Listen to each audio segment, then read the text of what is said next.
your game, talk your shit, grab your gap. Spit your game, talk your shit, grab your gap. Spit your game, talk your shit, grab your gap. Welcome everybody to another episode of the Spit Your Game podcast. Here today, I got another Greenwood legend and a two-time Hall of Famer, Gerald World-Class Glass. Coach, how you doing, Coach? Man, I'm good, man. Hey, man, how's it been, man? How you been? Man, I'm good, man. Just happy to be here, man, and thanks for having me on the show, man. Okay, cool, man. How'd you get the nickname World Class? Wow. You know, back in those days, I was at Els and we didn't have any warm-ups. Okay. And so we was trying to, you know, get some warm-ups and figure out a way to get them. And so Cleveland East Side used to wear T-shirts with their nicknames on the back. And so we decided to go that route. And at that time, I didn't have a nickname. And so everybody was coming up with names and stuff. And one of my cousins, he was like, Jerry Rice was World Rice. He was like, what about World Class? Like that. And I was like, that sounds all right. I just told him to put it on the shirt because I didn't know the name was going to take off. Yeah. I was just trying to find a name before the deadline to get the T-shirts made. Gotcha. So that's how I ended up with that name. And then it rhymes with glass, so Exactly. Class Glass. So Exactly. Okay. So you originally from Greenwood, born and raised, or Yes, where you? yes, born and raised, man. Baptist Town is where I was born, and my first two grades was at Threadgill. Okay. Then I went to Stone Street, Davis, and I ended up 5th through 8th grade going to East Elementary. Okay. You got any siblings, brothers and sisters? I have Stephanie is my youngest sister, okay. And I have an older sister, Gwen. Okay. So you got two sisters? Yes. Any kids? I have two boys, Gerald Jr. and Jalen. Gerald Jr. is getting ready to go in nursing school, and Jalen is a policeman in Vicksburg. Okay, wow, that's good, man. Yes. That's great. Okay, so you said you grew up in Baptist Town. Yes. How 309 and a half McNeil Street. Okay. The represent for the Baptist Town. So how was it, man, growing up in Baptist Town, man? How was it? Man, it was my early childhood, man. I can remember the corner store was Chung Me. Mm-hmm. And I can remember going in the store getting those 2 for a penny cookies and just the snacks, man. And I can remember my neighbors, Miss Patsy, my cousin Anna was across the street. And my great granddad lived next door, and he would set up the checkerboard, and he kind of showed me how to play checkers. And I mean, I enjoyed it, man. It was a close knit community, and man, my early childhood was incredible. Okay. So your parents, were they hard on you growing up, or were they kind of letting you, enjoy your childhood, or were they like real strict, like growing up in Baptist Town? They let me enjoy my childhood, but I didn't get to go where I wanted to go all the time. They were kind of strict, and but as far as activities and stuff, I got a chance to play baseball, and got a chance to play all of the social activities. Okay. So I was going to ask, was basketball the only sport you played, but you said you played baseball too? Yeah, baseball was my first love. I started playing baseball at 8, and back then this was a baseball town, man. Every kid participated in Little League, and we played behind Stone Street School, and man, those were the best times, man. We had like maybe 10, 12 teams, and a lot of people came out to our games, man, and to encourage us, man. It was some fun times, and man, I look back at those times, man. I just wish, it was still like that today.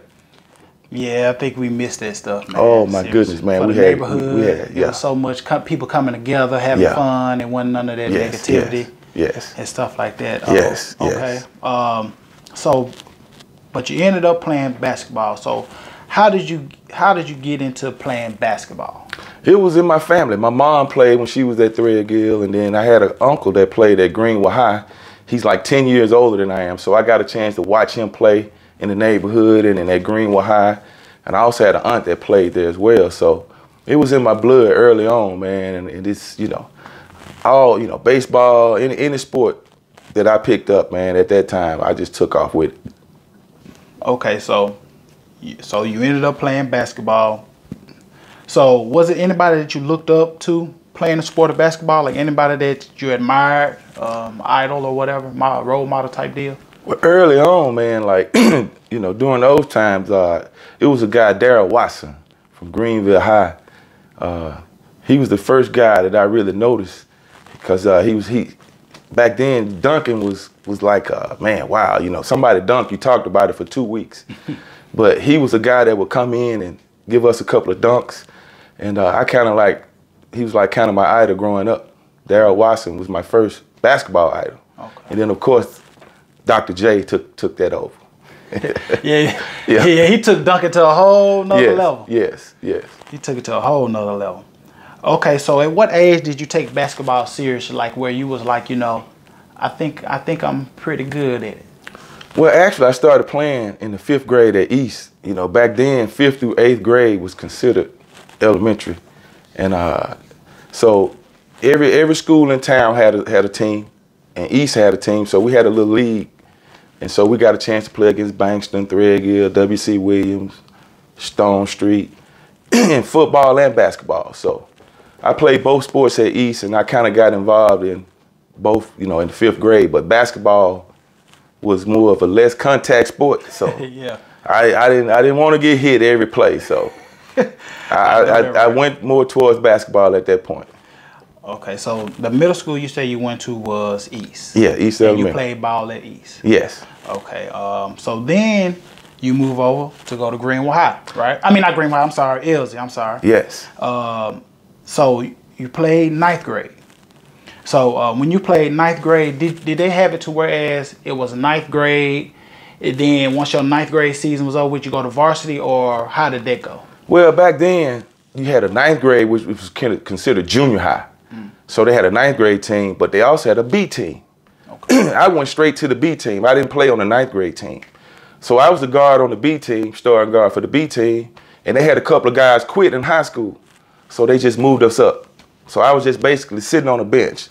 You know, he would put me in like with 20 seconds left, stuff like that. And but I enjoyed, man. I played with a bunch of seniors, and man, had a great time, man.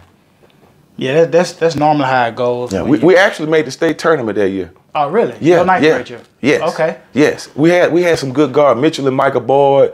We had Michael Somerville, Roosevelt Edwards. Man, we had some good players. Larry Harris. Okay. We had some pretty good players, man. I know. Okay. So your 10th grade. Now you're going into your sophomore year. Yes. So how did that go off your sophomore year? Were you getting playing time, or were you still in your learning phase? Actually, I went through a growth spurt. I went from 6 feet to 6'3", and so when I came back, I was the starting 2 guard. Okay. And I got a chance to play with Tommy Bolden, who was coming back off a neck injury, and man, that's kind of like what set the tone. You know, following in his footsteps. You know, he was the captain, and I did everything he did. And Bolden was a legend at Elsie, man, until he had his neck injury. And but that year, playing with Tommy Lee and his nephew Melvin Fisher and Bobby Hill and Sherm Mack, that was the starting 5, man. We had a solid 5, man. And but I was playing 2 guard my sophomore year. Okay. So your sophomore year, you're playing 2 guard. Yes. So now you're going into your junior and your senior year. Were you still playing 2 guard, or did you get taller, or how did that go? I went to like 6'4", 6'5", and I had to go inside to play center. I was the tallest guy on the team, and so coach moved me inside. But I still kept my guard skills. But you know, sometimes I would get the rebound and push it up and make up plays for other guys. But you know, I had to go inside because I was getting all of the rebound. Yeah, that's normally how it go in high school back then. If you was the tallest, you had no matter if you could shoot, no matter if you can dribble, you played center. Yeah, you can't shoot, but you know, if you go too far out, that's too far for you. Yeah, that's too far for you. You can't do that. Yeah. You know, look at the game today. You got, you know, pick and pop. Oh yeah, man. 6'11" shooting threes. Man, and, you know. Oh, you would have flourished in that. Oh my goodness, coaches would have went crazy back then. Man. So okay, so your senior year, did y'all have any? Did they have any camps like AAU then, or how was it going into your senior year? Just going into it, knowing it's your last year of high school. AAU wasn't big back then, but each school like Ole Miss, Mississippi State, and like the big universities had camps. And that's what I went to Delta State camp for 3 years, and I went to Ole Miss camp. And that's where I kind of got some recognition going to those camps. Okay. And it kind of like helped my fundamentals too, because, you know, I learned the mid-range at Delta State in the camps. They taught me the importance of it. And, you know, just how to train and you know, good shots and bad shots. I learned how to play basketball in those camps. Okay. That's where you feel that your game kind of evolved. Yes. And progressed through, was those camps kind of helped you out a whole Yes, because like once the season ended back then, we didn't do much training. We had like maybe one practice during the summer. So but my mom, she said, I'm gonna send you to a couple of camps. So that's what happened. Okay. Yeah. So your senior year, you're all state. Yes. How did your senior year finish out? Like, how did y'all finish? Wow. Man, we were rolling, man. We were on a roll going out. We had lost maybe 3 games, and what happened was once we finished our conference tournament, it was a storm, an ice storm, and so it set us back a week. The guys, we weren't able to practice. We had guys that lived in Menor City, Slaughter, you know, those county guys couldn't get to practice, and so once we got back, we had to go right into playing a game. Without any practice. And so by that time we had gotten out of condition. Our conditioning was off, timing was off, and we were #1 seed in the district. Wow. And so we go in to play Quitman County over at Cleveland, and man, Quitman County was ready. They came out, man, they didn't miss a shot. And it made it hard for us, man, and we ended up going home. Wow. Yep. So they basically was well prepared. Yes. And that time off of y'all hurt y'all the whole lot. It hurt us, man. We only had maybe 4 or 5 guys showing up for practice for that week. So, and those were the guys who could get here that was living in town. Right. Yeah. Okay. So, did they have McDonald Americans then? They did. They had back then. The Street and Smith had a magazine. Yeah, Street and Smith. Yes, yeah. And I was honorable mention in that. Okay. But I was the top 3rd best player in the state at that, you know, coming out of my senior year. Okay. I see where you graduated at 16. I don't know where they get that from. Okay. I graduated at 17. 17, okay. I don't know where they get that. That's not true. Okay, but you heard that one. Yeah, I heard that one. Yeah, but that's not true. I was like, wait, you know, when you graduate at 16, you go work at NASA. You know. Hey, look, I was like, okay. You know, I didn't go work at NASA. You know what I mean? Okay. So Quitman County put y'all out your senior year. Yes. So now it's time to find out what college you want to go to. So what colleges were interested in you after your senior year in high school? Well, during the season, man, Ole Miss and Southern Miss, they were, you know, they would come to my games a lot, and it's like towards the end of the season they kind of like faded away, and I didn't know why, and so, you know, towards the end, my choices ended up being Valley, Jackson State, Alcorn, and Delta State. And at that time, I was like, you know, I was just gonna go to where the best team was. And I had the best relationship with Coach Murphy and Delta State from going to the camps in the summer. But, you know, also I had a relationship with Coach Stribling. So, you know, I just went with the best team, man. And at that time, Delta State had the best team. Wow. So Delta State was still in the was the Gulf South. Gulf South Conference, and we were Division II. Division II. And so we had the best team in Mississippi. Yeah, and that's what I was going to say. Yes. You all had the best team at the Division II, better than the SWAC schools. And SEC. And SEC. Wow. Yes. We beat Mississippi State in Starkville that year. Wow. My freshman year. Freshman year, yeah. I saw that, yeah. Yes. Okay, so one of the reasons you did choose Delta State was because of the coach, Coach Murphy. And assistant coach, Coach Gerald, and I, you know, we were real tight because of the camps in the summer. Right. And man, you know, I spent a lot of time over there, man. And I would go back to the games, you know, during the season. And man, I just enjoyed that atmosphere over there. Yeah, Delta State is, to be honest, when I was coming to high school, I didn't know anything about Delta State, honestly. I ended up going to Mississippi Delta, but before then, it was a camp that, well, it was like a trial the coach had, and he called my mom, and he was like, yeah, could you come to Delta State? I'm like, Delta State? What Delta State at? And in Cleveland. I was like, oh, okay then. So that's when I kind of figured out about Delta State. But then once I got to Delta State, I learned out about you. I learned out about the history. And I'm like, man, so much prestige. Yes. Miss Harris. Exactly. Yes. That's what got me when I was a youngster, knowing that she went there. Yeah. You know, and people don't understand that she won 3 national titles. 3 of them. I saw the balance. From Cleveland. And I'm talking against schools like UConn and South Carolina. Yes. You know, and I'm like, wow, that's amazing. She's a legend. Underappreciated. Legend, man. Rest in peace, Miss Harris. Yes, man. rest in peace. So you go to Delta State. So your first 2 years at Delta State, you averaged 26 points your freshman and 26 points your sophomore year, correct? Well, actually, my freshman year I averaged 12. 12, okay. Yeah. We had 2 guys that were seniors. They both averaged 20. Okay. They were. I'm telling you, when I said these were 2 great guards, we had 2 of the best guards in the country. Okay. And I knew how to play off of them. Okay. And so I was the perfect guy to come in and play. Right. Play the third. You know, I was third wheel. Yes. Yeah, third wheel. I enjoyed it because people didn't know I could shoot. So I let them take over, and I just played off of them. Oh, that fit you perfect. Perfect. So as you're learning to play off them, that's helping your game. So once that next year comes and you average 26, then yes. And it was like a rocket. You took off. I led the team in rebounding my freshman year. So, but I played with those 2 guys, man. Wow. Yeah. I see. So your freshman year, I see y'all finished 23-8, and then y'all sophomore year, y'all finished 24-9. You averaged 26 points and 12.5 rebounds, and you have a list of accolades. You was All Gulf South Conference, D2 All-American as a sophomore. The 86-87 year, you set the school record for points and rebounds. As a freshman, like you stated, y'all beat Mississippi State. You led the Statesmen to the semifinals of the D2 tournament as a sophomore.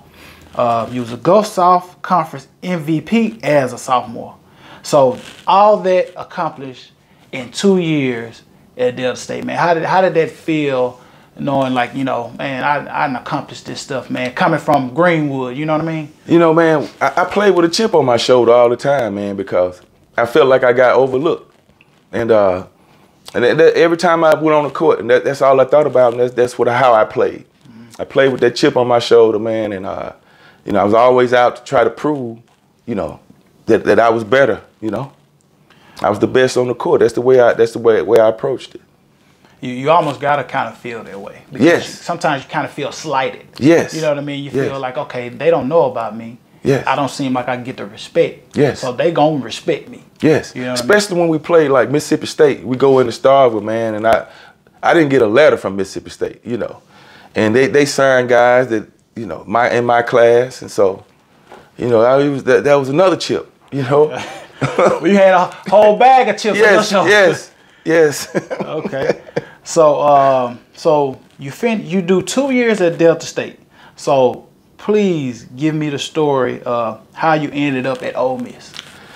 Okay, my coach my freshman year, the guy that recruited me, Ed Murphy. Like I said, we beat Mississippi State, and we also beat Alcorn, who was tops, you know, in the SWAC at that time. So we beat those 2 teams that year, and Ole Miss fired their coach. And so they just come right down the road and get Coach Murphy after my freshman year. And so I was gonna leave then, but Coach Murphy and I spoke, and I decided to stay another year, and which was good because I didn't want to leave, you know. And Delta State was my spot. Right.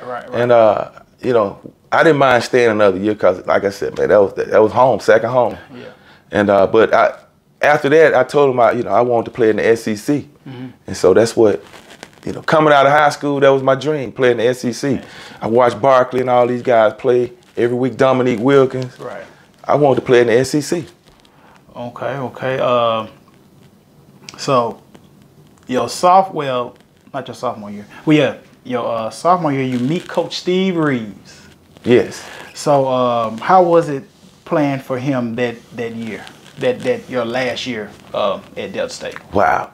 Man, at first, you know, we bumped heads starting off, man. I felt like he came in, he was trying to prove a point. He's trying to get the other guys' attention, so I was a target. So you know, he would get on me just at practice and make me do this and that, just unnecessarily, man. And so I packed up my bags 3 times to leave. And after that 3rd time, I wasn't going back, but I decided to go back and finish the year out. And, you know, we ended up having a pretty good year, man. Coach Reeves and I decided to, you know, put our differences aside, man, and had the best season, one of the best seasons of my college career. Okay. So, just a quick question. So let's just say you and Coach Reeves started out great. Let's just say y'all clicked, chemistry was everything, and you know, you had the utmost, you know, respect for him, whatever the case is.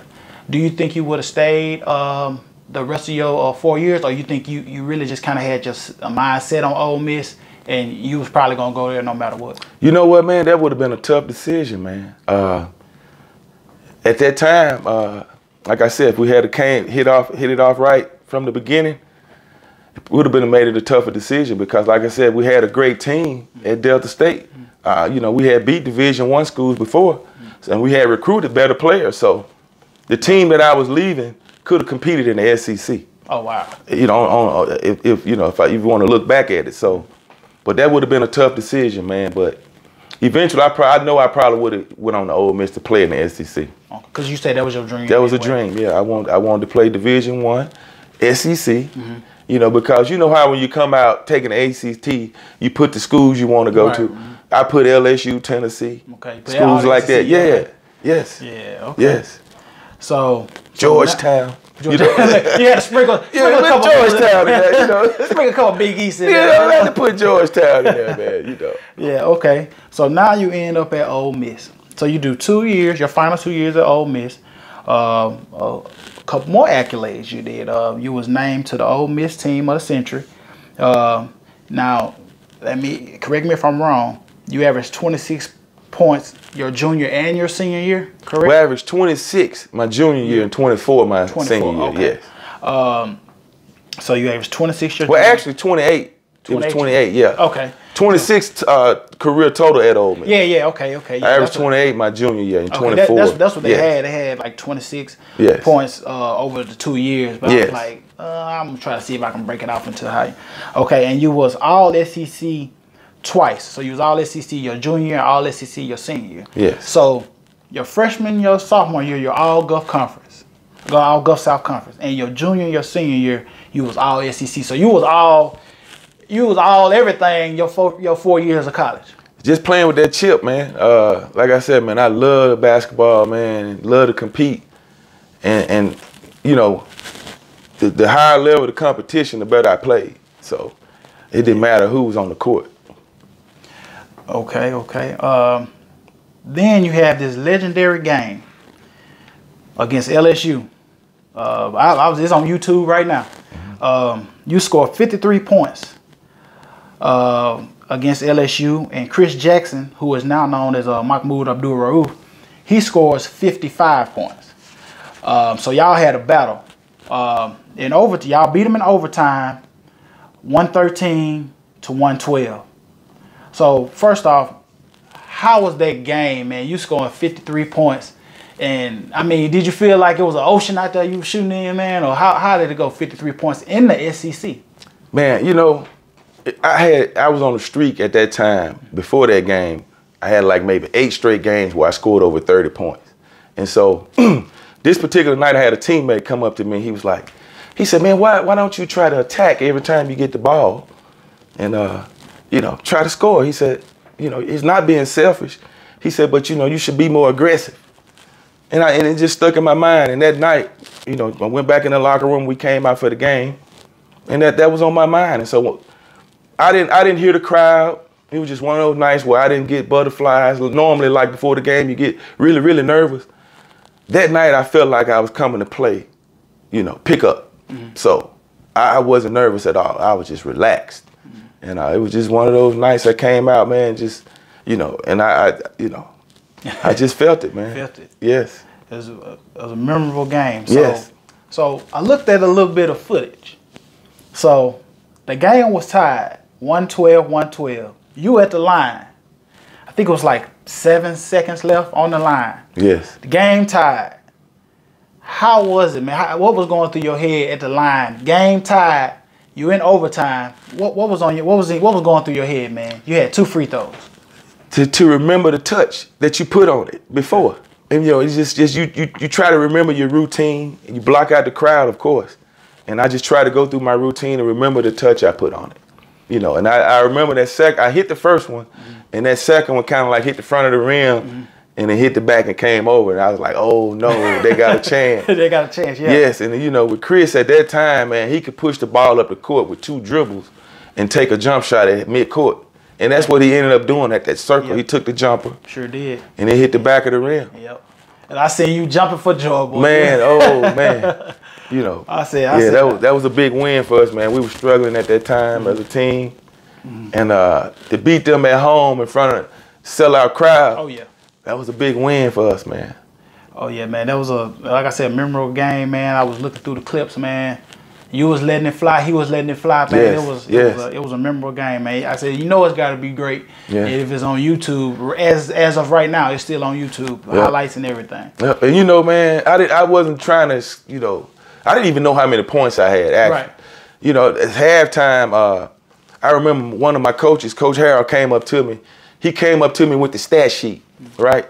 Of course, they had the points on the scoreboard, right, exactly. But he came up with me and he pointed at the rebounds. I think I had 1 rebound. Oh, okay. And so he was getting at me about my rebounds. And that was another thing that sparked me for the second half. Coach kind of lit another fire under me. And I came back out, heated up again. Yeah. So how many rebounds did you hit? I can't remember exactly how many rebounds, but it was. I think it was double digits though. Yeah. Okay. So how was it playing against Mahmoud? Well, Chris Jackson, who is now Mahmoud Abdul-Rauf, knowing he was a top player in the country that year. How was it going toe to toe with a preliminary or NBA player? Man, at that time I had heard about him.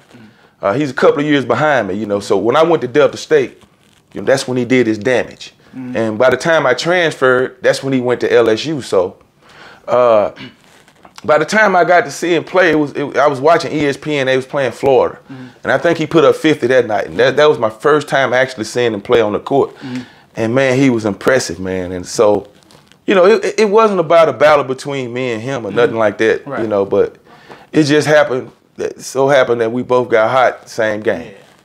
I mean, two of the best players in the SEC that year, going toe to toe, man. You can really ask for nothing else during that game. Yes, and so after we beat him, so he go out and recruit Shaq and Stanley Roberts. Yeah. Get 2 7-footers. 2 7-footers. Yeah. I saw that. Make sure we don't do that again. Oh yeah. So your final year at Ole Miss, y'all finished at 500, 15-15, and so now you're preparing for the NBA draft. So what teams did you work out for? Wow, I went and worked out. I worked out for the Mavericks, worked out for the Bulls, and the Lakers.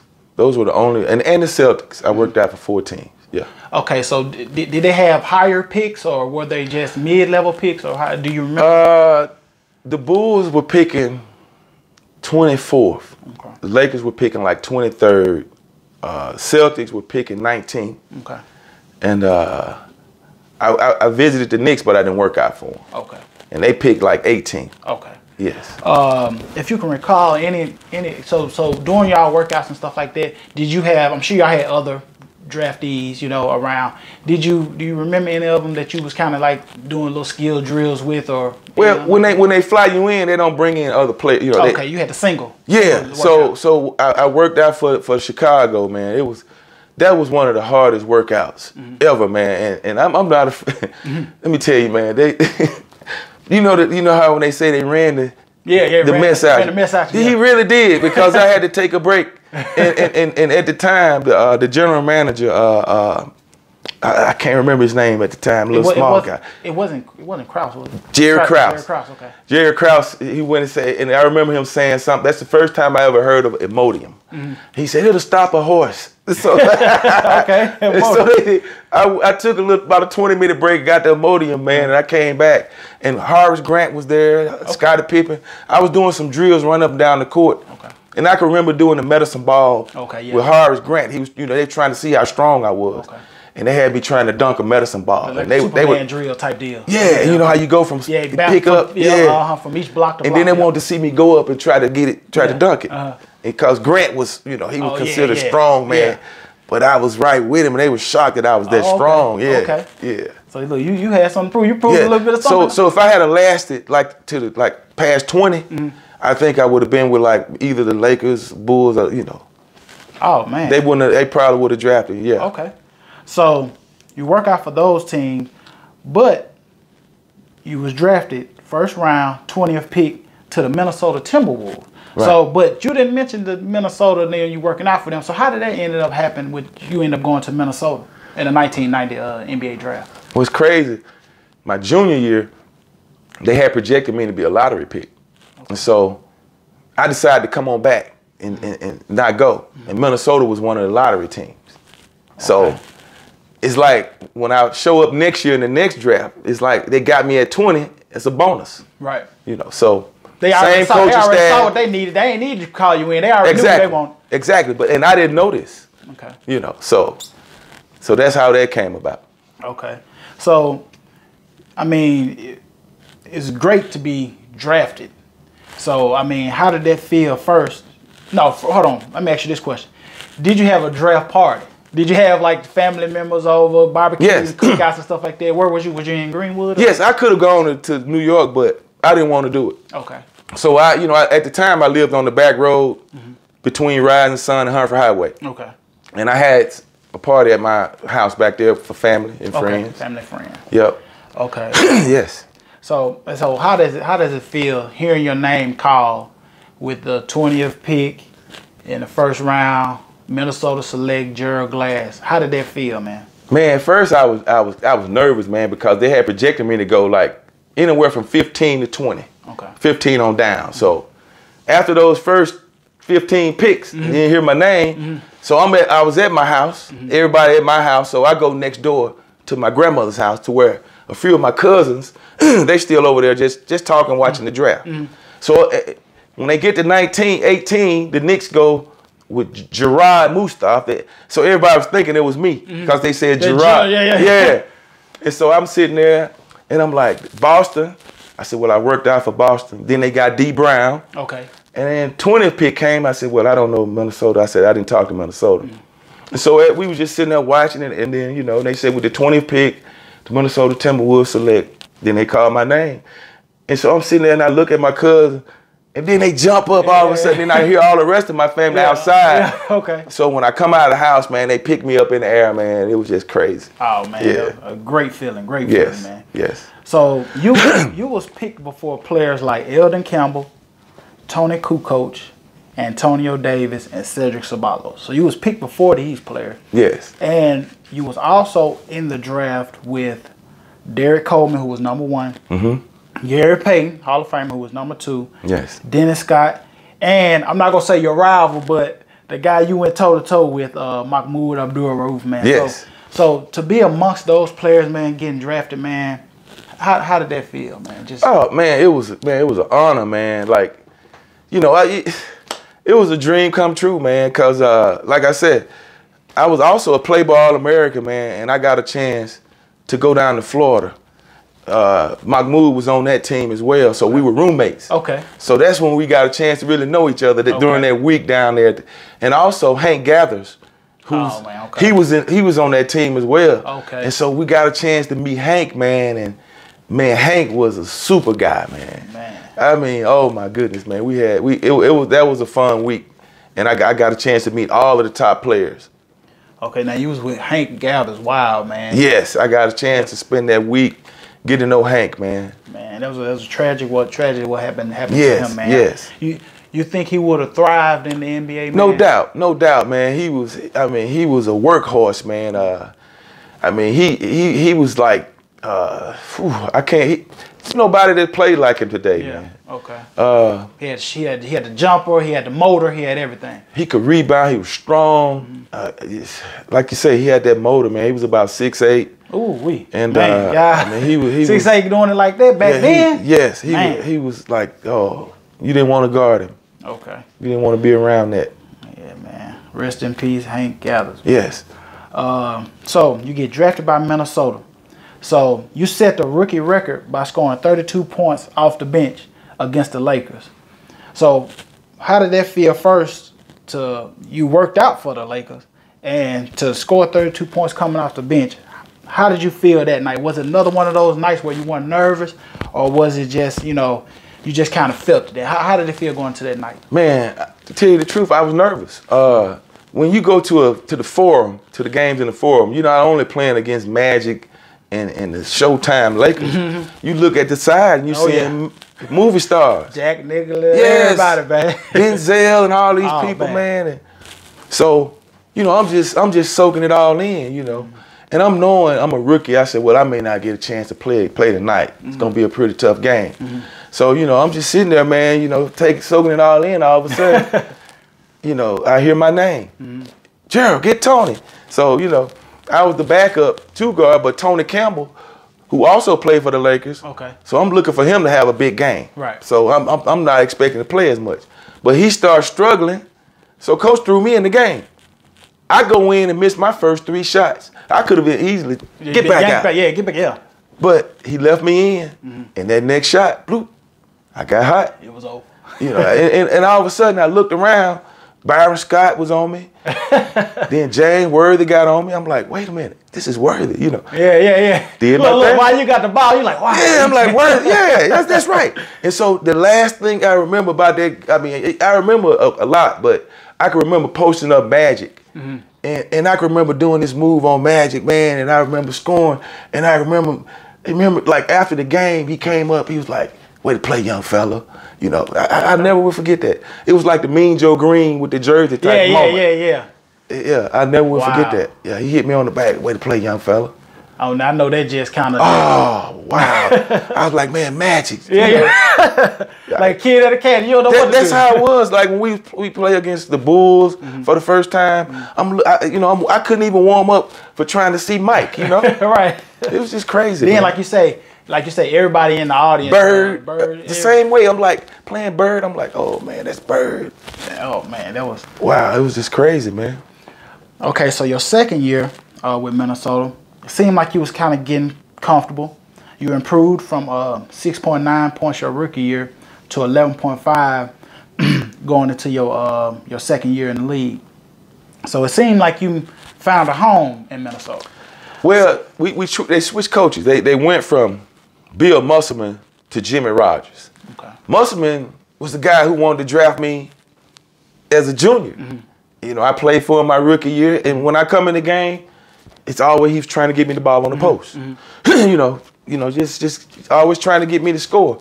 So they fired him after my rookie year, and they brought in Jimmy Rogers from Boston. Okay. And the rest is history. Yeah, the rest is because, like I say, I'm looking and I'm like, okay, you got comfortable. Yes. Your second year, you improved. So going to your third year, I know you thinking like I'm finna show enough shine. Exactly. And then you get traded to Detroit for Brad Sellers and Lance Blanks. Yes. I mean, first off, how did that even happen? Was it because of the new coach, or yes. What was it? It was the coach. It had to have been the coach, man. I guess he and I wasn't seeing eye to eye at that time, and they decided to make a move, which was a good move. I got a chance to play with some Hall of Famers. Yeah, you did. Yeah. But the Hall of Famers were on their way out. Right. Right. And so, That was like what, 92, 93-ish? Yes, 92, okay. 93 season. Okay. And we had a good season, man, but we ended up like at 500. In our last game, we had to beat Chicago in Chicago to make the playoffs. And of course, Mike and Isaiah at that time. Oh yeah. Mike, we saw the real Mike that day. I'm telling you. You saw. We saw Superman that day. He had his cape on that day. He didn't want Detroit in the playoffs. Oh yeah, they had. So let me ask you, that wasn't that game with the walk-off, was it? That wasn't No. okay. That was before Oh, okay. That was a couple of seasons before. I was gonna show action. Yeah. You was walking off too. Yeah. Okay. But yeah, man. He didn't want us in the playoffs. Okay. So, he made it his duty. Exactly. And what also happened at that time, the coach went with a different rotation. Okay. Like we had guys on the bench like Mark Aguirre, Alvin Robinson, you know, old veterans, Orlando Woolridge. So he went with those guys, the veterans. Okay. And that was the difference in the game. The rotation. Okay. He kept the younger guys out. Okay. So, just one of those deals. One of those. So deals. real quick, Dennis Rodman was on that team. Yes. So how was it with him? Was he like amazing to watch? Like, I mean, rebounds, just workhorse. Yes. Was he up and down the floor, man? How was it with he practicing with him? I guess you can say. He never practiced. Okay. Dennis would only scrimmage sometimes when it got competitive. Mm-hmm. But as far as running drills and all of that, no. Mm-hmm. He would show up with ice bags on his knees. Okay. And no shirt on, then Dennis is not doing nothing. Ain't doing nothing today. So that was every practice. Okay. And like maybe a couple of times, like when Isaiah and Joe and Lane Beard, they try to bully the young guys, he would come out and play with us. Okay. To go against them. Okay. So that's the only time he would show up. Okay. So when we needed him. So look, he was turning into the Rodman when he ended up. Yeah. He was slowly transitioning into this that. Before the color hair though. Right, that's what I say. Yeah, he was getting into that. He was getting there. Because he ended up going to Chicago. San Antonio. Oh, San Antonio, right. But we had an incident in Detroit where we had a normal practice, and then I get home. Maybe a couple of hours later, I'm watching Sports Center, and they say, this Dennis Rodman. I'm like, I just left practice, Yeah. But it was an incident where I think his daughter, his daughter's mom moved her to cross country. Oh, okay. And he didn't know. Oh, okay. And I think it triggered him. Okay. Yes. Okay. So it was like she was in Detroit area. Then all of a sudden now she's on the West Coast. And he wanted to see his daughter. Yes. Yeah, he blinded by it. Yeah. Okay. Much mad love for his daughter. Okay. Yes. So you played 4 years in the NBA. Yes. And then you go play overseas in Italy, France, and Israel. Yes. So how many years did you play overseas? I played 4 overseas. Three. I played in those 3 countries. 3. Okay. Yes. And so how was your experience overseas? Like I say, knowing that you coming from the NBA, but also you used to the States. You know what I mean? You used to, you know what I'm saying, food about. You know what I mean? Yeah. And so you to go over there in a sense and kind of, how was the culture and how was the experience over there playing overseas? Oh man, the people were really nice, man. My best experience was in Italy. Okay. I still have friends to this day. Oh wow. From my teammates and a couple other people, the trainers and all that. Okay. We still keep in touch through Facebook. Okay, that's cool. Yeah. Cool. It was really nice, man. The food was good. France was okay. It was nice. And Israel was really like playing in the States because they spoke English and Hebrew. So, but they spoke a lot of English in Israel. Okay. Yeah. So you say you played 3 overseas. What made you just say, after these 3, man, you know what, I'm done? Well, I had a good agent, man, and he had a good connection overseas, and he had a bunch of job opportunities over there for me. So I just decided to go pursue them, man. Okay. And I didn't want to go through a training camp with uncertainty, man, not guaranteed any position. So I decided to go play overseas. Okay. All right. So now you play your 3 years. Your career's over. You go back to Ole Miss. You earn your degree, and you earn your teacher certificate. So was that something that you set out to do from the beginning, or was it just like, I think I want to go and try to pursue possibly being a coach? Like, what made you go back and, pursue those? Man, once I stopped playing ball, I was just trying to find myself, man. I did real estate. I delivered snacks. I delivered ice cream. I did all kind of jobs, okay. Just trying to find myself, man. It takes people, some people longer than others to figure out what their niche is. And I never thought about coaching while I was playing. Okay. I didn't want to get into it. But once I went back to school and got my degree, Coach Brown was retired from my high school coach. Right. And so I just gave a call to Miss Hall, Miss Jean Hall, and told her my situation. And she gave me an opportunity, man. If it wasn't for her, I never would have got a chance to coach. Wow. Because that happened just like by just sheer luck. I just happened to call, and within an hour or so, she told me that she wanted me to coach. Just like that. Just like that. Wow. Yes. But if it wasn't for her, man, I'm telling you, I wouldn't have had a chance to coach. So what is like right place, right time, almost kind of. That's it, man. And then not only that, you return to your alma mater. Yes. It is to the coach. Yes. And you lead and you help lead Elsie to back-to-back state 4A, class 4A championships in 2012 and 2013. Yeah. So first off, how did that feel? Not only bringing the first title to Elsie, but to bring it to the entire city of Greenwood. Man, how did that feel? Man, I went to the game, and I went to both of the championships game, man, and man, just to see that team, man, that was a special team, man. Man, it was just, it was an opportunity to do something for our school and our fans that should have happened years ago. We've had some great players come through there, man, and we felt like we got slighted a lot of times, going to tournaments with the refs or whatever, but we didn't get a fair shake a lot of times. But it just felt good bringing a championship home for Coach Brown and the fans. And also, my assistant coach was Coach Barrett. He played as well at Els. So it felt good to do it with him, with blue and gold family, and it was just fun to see, man, the fans excited about winning a state championship.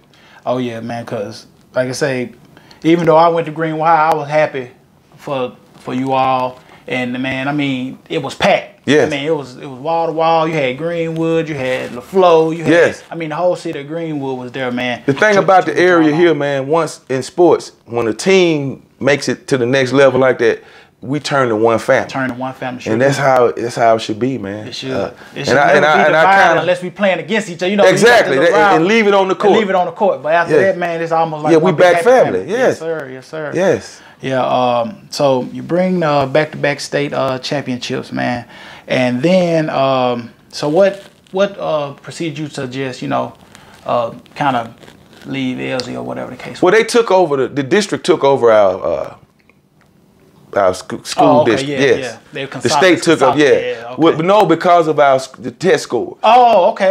Yeah. Wow. So they took away our season. We only played like 13 games. Wow. The following season, so Okay. we didn't get a chance to defend our championship. Okay. And so I stayed another year, and we were going to be under that probation period for probably, I think it was like 4 or 5 years. Wow. So I just decided to move on. Yeah. Okay. That makes sense. Because we couldn't make the playoffs. Right. Okay. So also in 2013, you were inducted to the Mississippi Sports Hall of Fame. So your blood, sweat, and tears, your hard work, your running up and down, your everything, man. How did it feel to be acknowledged to be in the Sports Hall of Fame? Man, that's probably one of the biggest honors I've ever received, man. To be in the Mississippi Sports Hall of Fame is incredible. I never thought growing up that I would ever, accomplish those things I did. So, but to be in the Hall of Fame is my biggest honor. It's big. It's on the level of getting drafted. Wow. Yeah. I mean, Hall of Fame is like your whole career wrapped up into one, and somebody's appreciating you. Yes. For the things you put, like I say, your blood, sweat, your tears, your traveling, your suicides. Yes. I mean, everything, man, and to be honored. It'll be up there for generations to see. Oh yeah, definitely, definitely. So as of right now, what are you doing as of right now? I'm a 3rd, 4th, and 5th grade teacher at East Elementary, teaching health. Okay. Do you have any urge or niche to get back into coaching? I will be coaching somewhere this fall. Okay, cool. I don't know where, but I will be back into coaching this fall. Okay, look, I was gonna say you got it out, you know, but okay, we sure gonna be looking forward to that, man. So I got a couple of wrap up questions, man, and then, man, that's gonna be it. So some things that come to mind when you hear these names or places. Coach Murphy. Wow, man. Great coach, great mentor, funny guy, made basketball fun and easy. Okay. Amanda Elsie. Wow. Man, first thing I think about Lucy Harris and Leroy Jones when I think of Amanda Elsie. When that name comes to mind, those are the first two names that pop up in my head. Mm-hmm. And I think of Coach Brown, Coach Williams, and Coach Stewart, and Coach Simmons. Those coaches, and Coach Fant as well. Yeah. I think about that, the coaches we had at that time, and I think about those two legends. Yes, sir. Okay, Bailey Howell. Bailey used to come to Delta State basketball camps, and I used to think that he was like a basketball god. I mean, he stood about 6'7", 6'8", and he would always come in and demonstrate something for us and give us a pep talk. And I just would never forget him and the impression he made on me at those Delta State basketball camps. And like you said, you involved in those camps, so he had a lot to do with. Yes, just seeing him hands-on and knowing he was with the Celtics, and you know, it was just, I was in awe of him. Right. You know, yes. Okay, so who was one of the toughest players you had to guard? I mean, college, NBA, I mean, overseas. Wow. Who was one of the toughest players where you knew it was just like, okay, I kind of got my work cut out for me today? I tell you what, man, when I got to the NBA, it was every night. Because I went from playing power forward, small forward, to the two-guard position. Mm-hmm. So each night I had to guard a Joe Dumars, a Clyde Drexler, Danny Ainge, Michael Jordan.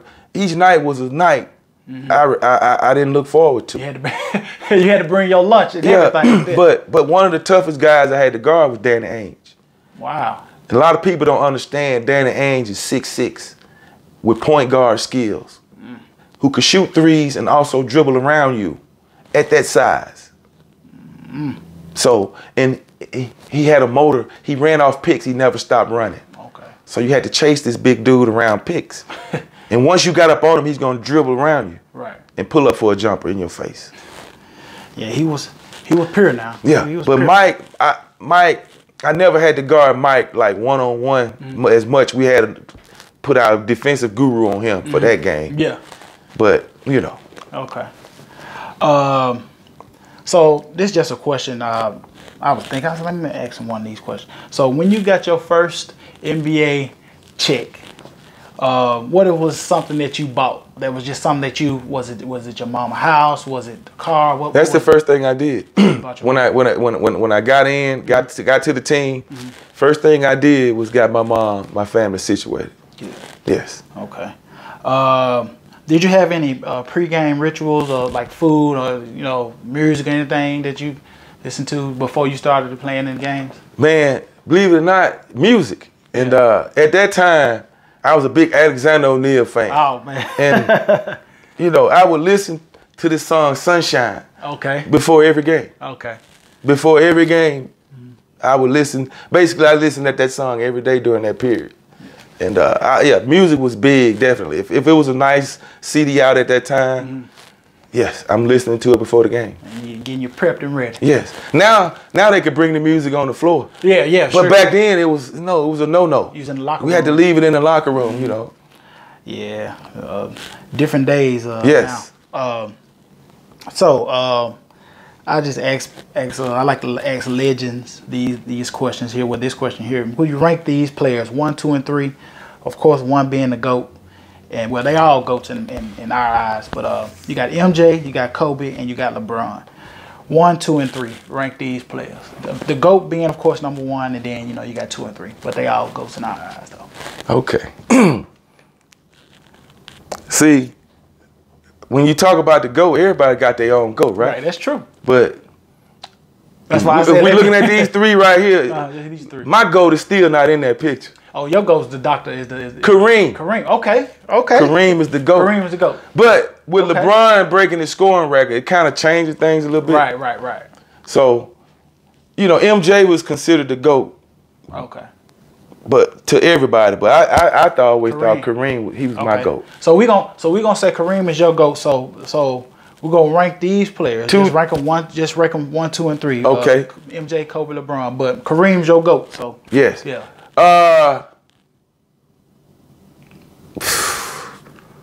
I'm gonna go Kobe, LeBron, Mike. Okay. So was it more because you feel Kobe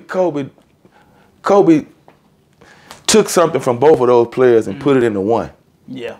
Kobe can be a facilitator, right? Right. And also he can be a killer. Yeah. Mike was just a straight killer. Killer. Yeah. He didn't facilitate. He didn't. Nah.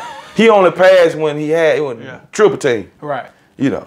And LeBron didn't come in the game trying to be a killer. Yeah. He still like that. Yeah. He kind of just evolved, but he ended up breaking him. And it's his longevity, like I say. Yeah. 20 years in the league. I mean, and you still kind of playing at a high level, man. I mean, eventually you gonna break something. You know what I mean? Right. So yeah, but see, what people don't realize about Kobe is he was #1. Well, he's not anymore, but he was #1 in shooting guard and assists. See, people was thinking that he just all ball hog, all ball. Right. But, I mean, he was #1 in shooting guards and assists, and shooting guards really don't pass. They really shoot. So yeah. I just hate. I'm glad I didn't I had to guard him. Like, man, it just was crazy. Yeah. Guarding a person with that kind of mentality. Oh yeah. It's hard, but they'll destroy your confidence. He was already guarding MJ, so you know, just imagine. They'll get that confidence, man. I'm telling you. Okay. This is the last one, man. Would you change anything about your journey? Would it be the college or certain places overseas or whatever? Would you change anything, or you think it just was the way it was written? Wow. When I look back, I look back at maybe my junior year. I would probably look back and say, yeah, I probably should have came out and just tested the waters. Right. You know. So that's the only thing I look back on. Because you said you was a lottery in your junior. Yes. And back then, the top 5 was lottery. Oh, okay. Wow. Yeah. Okay, so you okay. So I'm thinking now, you know, I think it was what, top 13? Yeah. Now, but back then it was top 5. Yeah. Wow. Just 5. So you was top 5 your junior. Yes. You must have wanted to be #1. Man, that day, it was the last day that you could call to put your name in. When my dad got on that phone with my agent, my mom started crying. She started just boo-hooing like, and you know, I ain't never seen her cry like that. Right. And I said, Mom, what's wrong? She said, I want you to come back and play another year. And that's why I did it. Okay. My mom was just, she lost it, man. So that's understandable. that's why I didn't go. Say moms knows best, huh? That's right. So I stayed another year.